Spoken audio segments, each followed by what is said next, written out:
So why is it that we do as much work as we can on our own boat? Well, there are a few reasons. Hi, I'm Nika Waters and welcome to the Boat Galley podcast. Today I'm sharing 3 of my reasons that we do our own work on Calypso. And maybe you might want to think about doing that yourself as well. This episode of the Boat Galley podcast is sponsored by Rainman Watermakers and Seatask. Rainman Watermakers are capable of producing up to 37 gallons of fresh, clean drinking water per hour from seawater. Portable and installed models are available, all with off-the-shelf parts. Configurations are available in AC, 12-volt DC, and even a gasoline system, with new 2019 models being smaller, lighter, and quieter than ever. Seatask is the premier U.S. facility for Rainman Watermakers.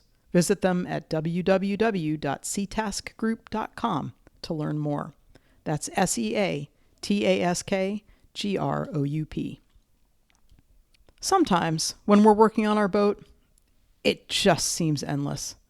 And it feels like it would be so much easier to hire somebody else to do the job. Well, that's true. Maybe. It would definitely be less messy, at least on our end. Certainly when we're working on the boat and we're the ones doing all of it, it is a monster mess. But there are definitely 3 reasons why we choose to do work on our boat ourselves. Number 1, cost control. When we do the work ourselves, we know exactly what we're spending because all we're paying for is the materials. We're not paying somebody else for a 10-hour job that they take 15 hours to do, or a job that is a 10-hour job that they take 15 hours and then it has to be redone. So yes, when we do the work ourselves, we know exactly what we're spending. And if we mess up, all we have is ourselves to blame. Number 2, workmanship. There are absolutely jobs where it pays to hire a skilled someone else. We're actually about to do that when we finally get the bunk done and we're able to hire somebody to do the cushions. We could completely do it ourselves. The work we would do would take longer and it probably wouldn't look as good. The question is, how do you find those skilled people? How do you actually know that you're hiring somebody who's not just saying, "Oh yeah, I can do that," when they've never done it before? Here's a little trick when you're talking about boats is that so often every single boat is different. So even if somebody's installed something on one boat, that doesn't mean they've done it on a boat like yours before. There are lots and lots of boats where there are lots and lots of similar sister ships out there. Ours is not one of them. When we do the work ourselves, we also can spend as much time researching and thinking and overthinking and sketching it out as we need to. It's very clear often that we haven't done it before either, but we don't have to pay somebody else to learn on the job. And the other extra bonus in terms of workmanship is that we tend to take more care. We tend to do the extra bits that we find along the way.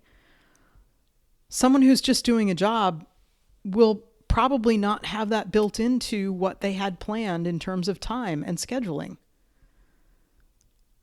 But if I come back to my boat and find that something isn't done that really should have been done, there's nothing worse than spending a whole lot of money on a job that's not been done to your standards. And number 3, and this is not minor, even though it doesn't feel like it's necessarily as high on the list as the other ones, is the satisfaction and learning opportunity. When we do the work ourselves, we know the boat inside out. When we are the ones who have run all the plumbing lines, when we are the ones who have run all the electrical, when something goes wrong, we are so intimately familiar with how that whole system works and where we likely messed up. This is actually for us a really big reason to take on some of these messy, arduous, endless tasks. It's a huge part of pride and ownership. It's really awesome when somebody walks on board the boat and they say, wow, this looks great. And we can say, thanks, because we did the work ourselves. So tell me, do you DIY? Why? Why not? We'd love to hear from you. Thanks for listening to the Boat Galley podcast. As always, we welcome your comments and suggestions. There's a link in the show notes for our email addresses. Have a great week.